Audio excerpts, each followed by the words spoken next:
वाले हैं intraday Nifty, bank Nifty levels, साथ ही आपको रेकमेंड करेंगे 5 स्टॉक्स जिन्हें आप होल्ड कर सकते हैं 7 to 10 डेज के लिए। इसके अलावा कुछ बहुत ही इंपॉर्टेंट स्टॉक्स से रिलेटेड न्यूज एंड अपडेट्स पर भी हम नजर डालेंगे।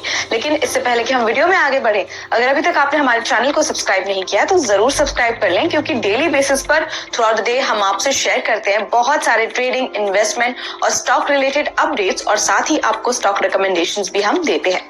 सबसे पहले हम बात करते हैं इंट्राडे निफ्टी और बैंक निफ्टी लेवल्स की। इंट्राडे निफ्टी लेवल्स की बात करें तो पहला सपोर्ट लेवल है 21,650, दूसरा सपोर्ट लेवल है 21,500, पहला रेजिस्टेंस है 21,870 और दूसरा रेजिस्टेंस 21,950। अब बात करते हैं इंट्राडे बैंक निफ्टी लेवल्स की। पहला सपोर्ट लेवल है 45,650, दूसरा सपोर्ट लेवल है 45,400, पहला रेजिस्टेंस 46,200 और दूसरा रेजिस्टेंस 46,500। तो चलिए इसी के साथ निफ्टी का वीकली एक्सपायरी डे है तो निफ्टी लेवल्स पर भी नजर डाल लेते हैं, जिसमें कि पहला सपोर्ट लेवल है निफ्टी का 20,300, दूसरा सपोर्ट लेवल है 20,230, पहला रेजिस्टेंस है 20,430 और दूसरा रेजिस्टेंस है 20,480। चलिए अब बात करते हैं 5 momentum stocks for the day के बारे में, यानी कि आपको रेकमेंड करेंगे 5 स्टॉक्स जिन्हें आप होल्ड कर सकते हैं 7 to 10 डेज के लिए। सबसे पहले है एलेंबिक लिमिटेड। यहाँ पर वॉल्यूम स्पर्ट है तो आप इसे बाय कर सकते हैं 101.70 पर। स्टॉप लॉस 97.60 रख सकते हैं, पहला टारगेट 106 रख सकते हैं और दूसरा टारगेट 110 रख सकते हैं। नेक्स्ट स्टॉक है सेल। यहाँ पर राइजिंग वॉल्यूम है, बाय कर सकते हैं 135.30 पर। स्टॉप लॉस 130 रख सकते हैं, पहला टारगेट 141 और दूसरा टारगेट 147 पर रख सकते हैं।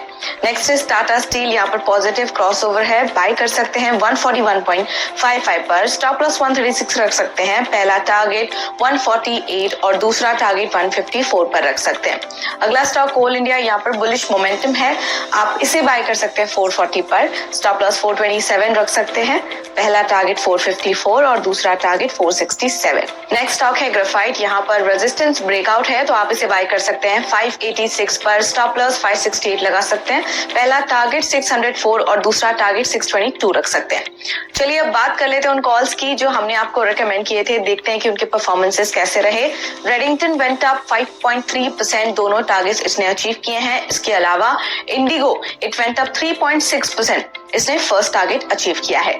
चलिए अब नजर डालते हैं स्टॉक्स एंड न्यूज पर, जिसमें आज देखेंगे सुवेन फार्मा, टाटा केमिकल्स और BASF के बारे में। सुवेन फार्मा के क्वार्टर 3 रिजल्ट की बात करें तो नेट प्रॉफिट इनका 56.6% ईयर ऑन ईयर डाउन रहा है, revenue 37.9% year on year down रहा है, EBITDA 55.6% year on year down रहा और margin at 29.7% versus 41.5% year on year. Tata chemicals के क्वार्टर 3 रिजल्ट देखें तो नेट प्रॉफिट इनका 60.3% डाउन रहा है compared to last quarter, revenue 10.1% down रहा, EBITDA 41.2% डाउन रहा and margin at 14.5% versus 22.2% year on year।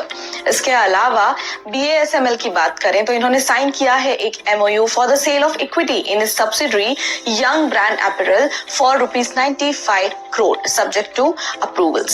So इसी के साथ अभी के लिए इतना ही, कल मिलते हैं